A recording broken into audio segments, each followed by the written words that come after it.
May peace and blessings be upon you all today. Today I'm greatly honored and blessed to be in the presence of one of the greatest writers I feel in the modern day, Mr. Respected Tharik Hussain. He's a great author, historian, journalist, and he's produced a wide plethora of writing. But the two main works that I want to talk about, which I would love to call one of them the magnum opus, but both are as beautiful as each other, is his two books, The Minarets in the Mountains and Muslim Europe. It's a great pleasure for you to be with us here today. Thank you so much for having me here. I really do appreciate it. Thank you. Mr. Hussain, firstly, I want to start off with your journey. What inspired you? What kindled the fire within you to start writing? I mean, that's two different journeys. Writing is one journey, and then there's this journey, obviously, of trying to unearth and make visible the Muslim heritage of Europe. And I think they are both very personal journeys, but in different ways. I was always a writer at heart. I trained as a journalist very early on, and then I left journalism for reasons that, is probably an entirely other podcast that we won't go into right now. And I was teaching for a very, very long time, but I always loved to travel. But the journey, and I wanted to combine that travel with my writing. I always wanted to do travel writing when I discovered that it was a thing. Yes. But the journey really to begin trying to unearth, make visible and embrace this Muslim heritage, which has been so kind of deeply hidden from us, begins, of course, in Cyprus, in Larnaca, at the Hala Sultan Tekke and Masajid. And this is, of course, in the book Muslim Europe, which, interestingly enough, is the second book. I always say when I give talks that I always thought this was going to be my first book. I was going to talk about coming across Al-Andalus, coming across, Sicily and all of these amazing historical Muslim spaces first. I always thought that's what I was going to do. But when I did my Balkans journey, yes, I very quickly realized that actually the narrative in the Balkans is far more powerful for a number of reasons. The first is that the indigenous European Muslims that live in the Balkans, they're still there. Okay. You could argue the indigenous European Muslims of Al-Andalus, of Al-Gharb al-Andalus, as in Portugal, or the Emirate of Sicilia, they're not there anymore, because of different things that happened, of course, yes, which we can go into. So when you have living proof that Muslims are indigenous to the continent, it's a lot more difficult for people to refute the indigenous Muslim presence. And so I realized actually that is the book I have to write first. And it was in some ways it was a more exciting one to write for me in many ways, because I wrote it as though I'm discovering that history myself in the book. And I was. Because it wasn't the history that I immediately engaged with. The history that I engaged with immediately was, of course, the history of southern Europe in the, yes, Mediterranean basin area. That's amazing. That's absolutely amazing. And you mentioned Al-Andalus, and many of us know about Al-Andalus as well, but not to the level that you spoke about. I think many of us have visited the great mosque of Cordoba, and we visited Granada and seen the Alhambra, but in a very tourist style, a tourist perspective. Yeah. Now, with the concept of the loss of these lands, how was your vision and how did you view these great places? So again, that's been a journey, because of course the first time I encountered these places, just like the first time you encounter any place that has such aesthetic beauty, you're blown away by that beauty, you're in awe of what you're seeing, you're trying to capture it on your phone.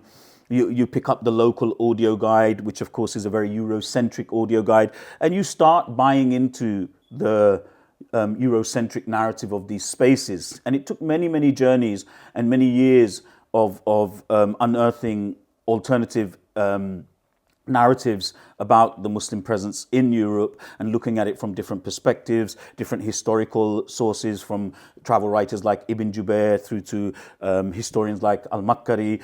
And then I began to realize that the way in which most of us still appreciate these spaces remains very Eurocentric, very atomistic, and very detached from the broader understanding of what it means to be Muslim and European over the course of 1400 years.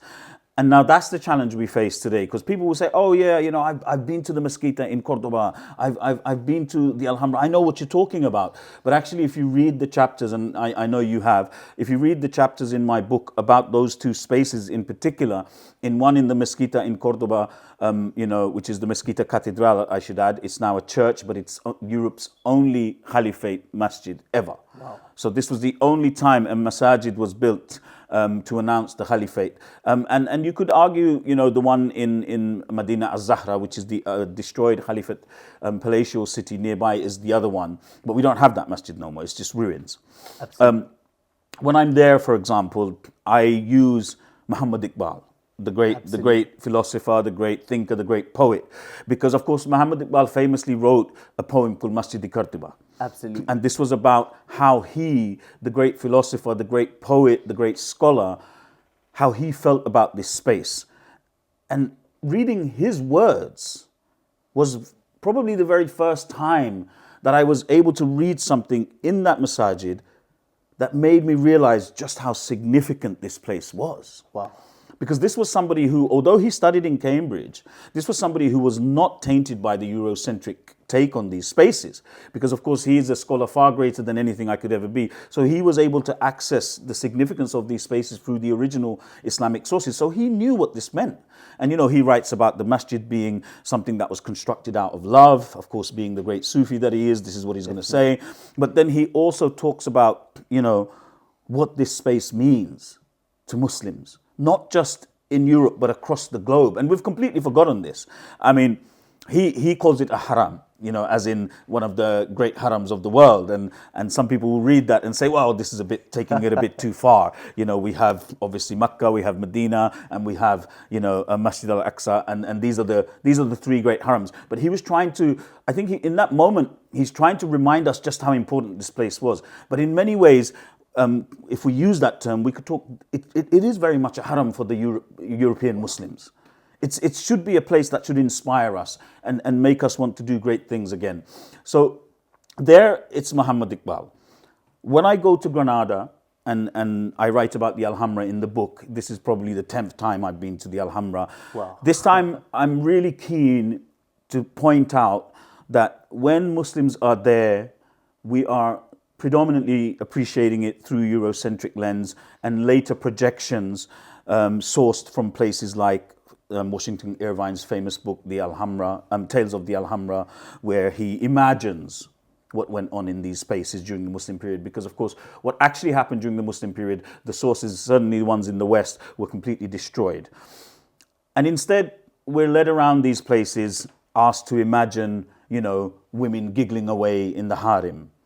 We're asked to imagine the guy who's, you know, cheating, the guy, an adulteress running around whilst Abdul is trying to find out who might be sleeping with his wife or something like that. In other words, there's all these sexual projections onto this space, which we are told to appreciate predominantly as a pleasure palace.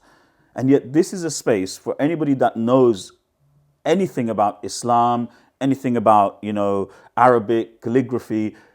It's plastered with verses from the Quran. Absolutely. It's plastered with incantations, you know, reverential words about Allah. And yet we are constantly told that this is some kind of almost sex palace, if you like, you know.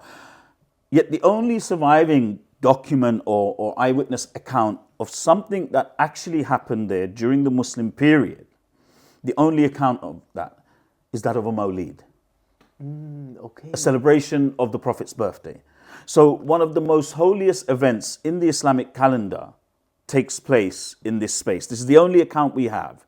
And yet the Eurocentric projection of what took place in here is completely at odds to this. So this is the other issue we have. So even if we do have remnants of Muslim Europe scattered across the continent, we need to think about how are we being led to appreciate it rather than how we should be appreciating This it. is amazing. I think the concept of the Eurocentric lens that you mentioned, and you mentioned Iqbal. Iqbal stated, "Khira na kar saka mujhe jalwaye danishe firang, surma hai meri aankh ka khake Medina o Najaf." He said that the shining, dazzling, you know, lights of the West can never impress me, for indeed the kohl of my eyes is the dust of Medina and Najaf.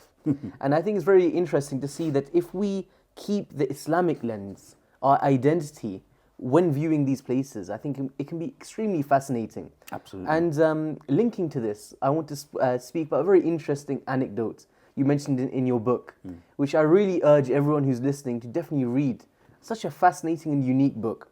And you mentioned the inscriptions on the mihrab and the front wall of the Mosque of Qurtuba, and linked it to As-Sajda and Al-Hashar, and how it mentioned and linked to the fall of the Al-Andalus. So my question here is that where do you think the loss of identity came? How do we lose this European identity? Was it more political? Was it internal? And how can we revive this identity? I think that's an interesting question, because we are both sitting here as the legacy of what you might call post-colonial South Asian migration.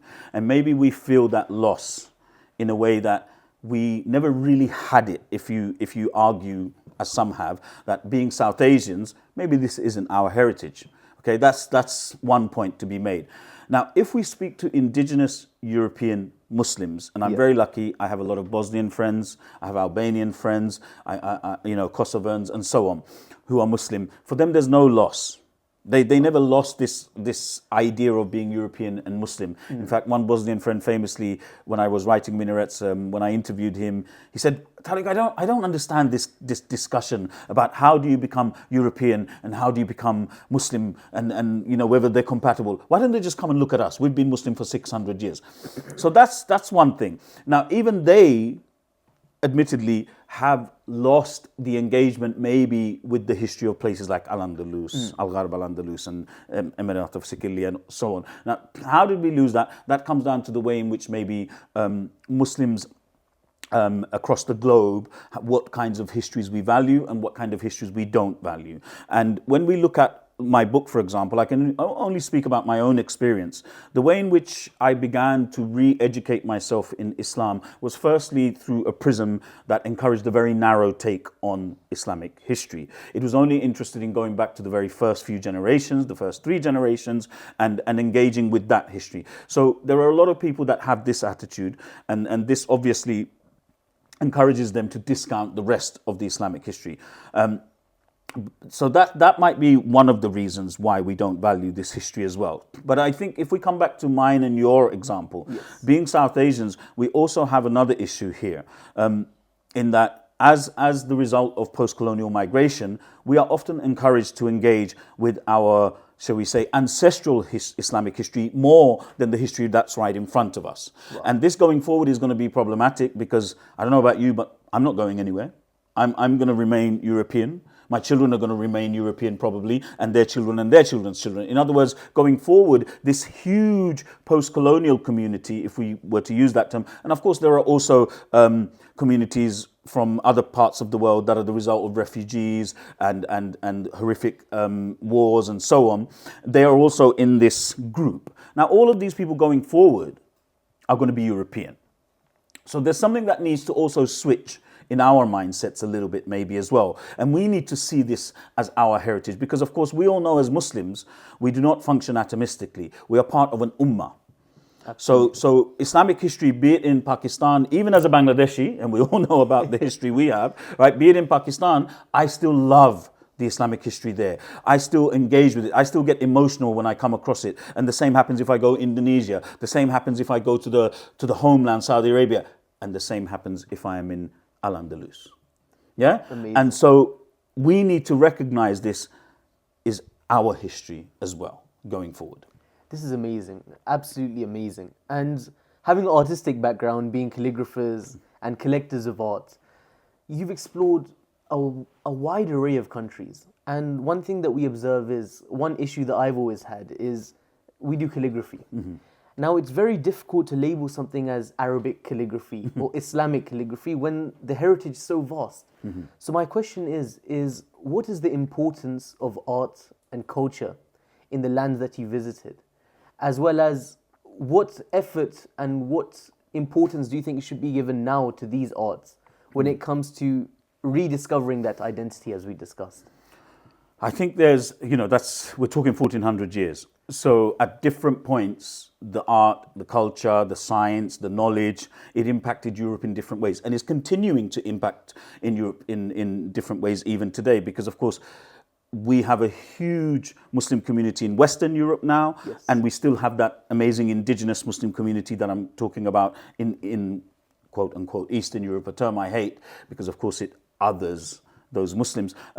I think we're all contributing on a daily basis. We can see that, and we are changing what it means to be European. We are adding to academia, we are adding to art, we are adding to all of these factors. But if you go back and you start looking at the way in which everything from mosques through to churches were built in Europe. Yes. Scholars like Diana Dark have done amazing work in showing us that actually if you start to trace in a forensic way how something like a Gothic church was built, who were the artisans behind this, what was the inspiration for it, then you will find often that Muslims played a key role, if indeed they were not the pioneers in some cases as well. So we've contributed hugely in all these areas, art, architecture, culture. But I think the art one is very, very interesting because there is also a very indigenous European Muslim art style that we are yet to fully appreciate. Now, the one I identify in the first book, Minarets in the Mountains, is the tulip style of the Ottomans. Absolutely. And this comes towards, if I remember correctly, towards the 17th and 18th century we begin to see it. And it's actually the one that you find remnants of across the Balkans because it was the, shall we say, the latter phase of the Ottoman art style. Now, this is the merging of classical Ottoman artistic styles with Baroque, Rococo, and Romanesque, and so on, and it fuses them to create a uniquely indigenous European Muslim art style. I don't think we've begun to appreciate this as a community yet. And if we go all the way back to the beginning, of course, and we go back to the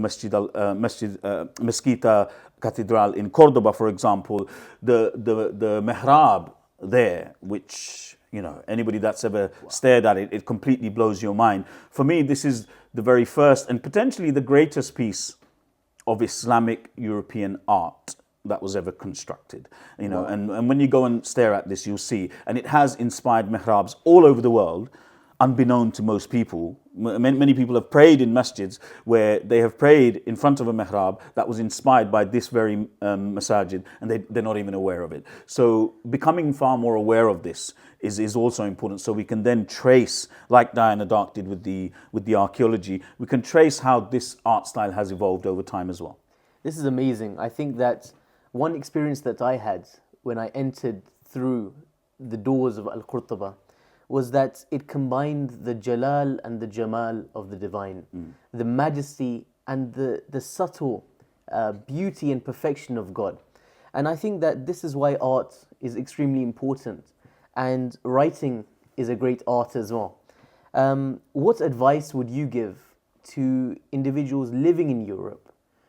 What can we do from being, as part of the youth, what can we do to further strengthen this message?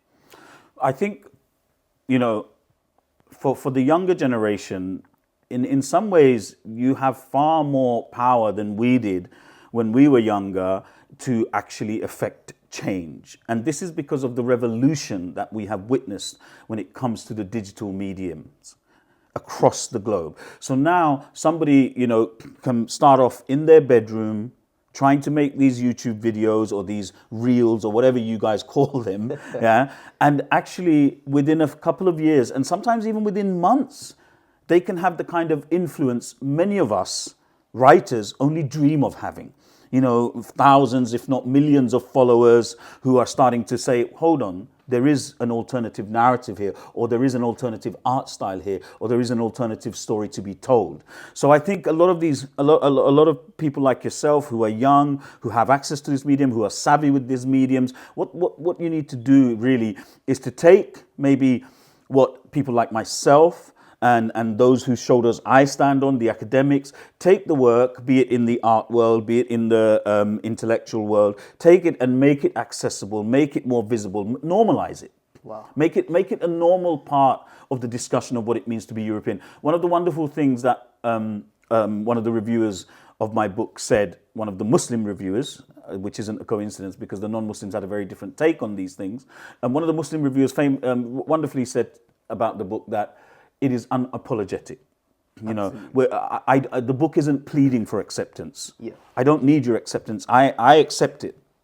The book is saying, we're here, whether you like it or not. This history is real, whether you like it or not. You might have tried to erase it. Doesn't mean it didn't happen. Absolutely. You know, the beauty is still there in some places, but we also know that it was there in other places. And we are going to talk about this. We are going to engage with it. We're going to embrace it, whether you like it or not. It's you who has to become comfortable with it. You're the one who's uncomfortable with this. And I think young people in this day and age, it's easier for you guys to say this. You can see this in the way in which you engage with social media. For us of the older generation, it's a lot tougher because, you know, we were brought up in an age where the apologetic approach was the norm. We were made to feel sorry for even being here. You know, you guys, it's different for you because you're standing on the shoulders of your father and your father's father who fought for that right. And you have that right now. It's about what you're going to do with it. That's absolutely inspiring. Thank you. Tharik Sahib. And if you allow me, I would like to ask, it's very difficult for a creator to describe their creativity because their product, what they've produced, is like their child. Yes. But if I could ask you, for the benefit of our viewers and our listeners, that if you were to describe your book, Muslim Europe, how would you describe it to someone who has not read it as of yet? I think you can describe it in a few ways. Firstly, I think from a political perspective, it's clearly trying to be a corrective. It is trying to address some of the negligence of the traditional historians. It's trying to address some of the deliberate erasure, some of the cynical attempts to do away with this history, deny it, underplay it. So it's definitely a corrective, both books are, clearly. Yes. But there's a gentleness to both books because, of course, my writing is very much inspired by the great travel writers of the modern era, be that William Dalrymple in his first phase as a writer. He's very much a historian now, you know, even Bill Bryson's work, you know, or Colin Thu Braun, all of these individuals. And I found that particular medium, that particular genre, it works really well for telling history because what I try to do is I try to take the very dense, the very academic history and I try to make it more palatable and much more easier to consume and weave that in with a very personal journey. And I think that's what makes it so relatable for a lot of Muslims. It makes it very accessible for a lot of Muslims. And I have to admit as well in this that maybe that's also why some non-Muslims struggle with it because the personal element makes clear why this is so significant. But there is one other very important thing to point out here. I don't pretend that I'm being objective because nobody can be objective. And this is the great myth we've been sold in the past, that somehow those who wrote our histories in the past, as in European Islamic histories, and of course they wrote our other Islamic histories as well, they would present themselves as somehow being more objective than, say, a Muslim writing that history. And this is a nonsense. And this is a nonsense that we have to overcome in order to then be able to proudly say, yes, I'm Muslim and I'm writing about Islamic history. If you think that's bias, fine, you can deal with that, but I'm going to let the sources and the evidence speak for itself. Because none of us can be objective. We therefore have to embrace our subjectivity whilst trying to be fair, academic, and as honest as possible. Now, of course, when you're writing such a deeply personal story, some of your emotional language will come through, some of your personal anger and frustrations will come through. But as long as you then back up anything you say with evidence, you have what you have. That is amazing. I would like to say something, but I think that I've become absolutely speechless by the awe-inspiring words of Mr. Tharik Hussain. But I'm reminded of a great couplet of Allama Iqbal, which has been ignited by our great conversation. And it reminds me of the great Tharik Hussain. Allama Iqbal stated, "Hazaron saal Nargis apni benuri pe roti hai, badi mushkil se hota hai chaman mein deedawar paida." He says that it is very difficult in the garden of life for that visionary to be born. And we are blessed that we are living in the age of this great visionary here today. I would like to thank you all for listening, and I hope to be with you again. Jazakallahu khairan.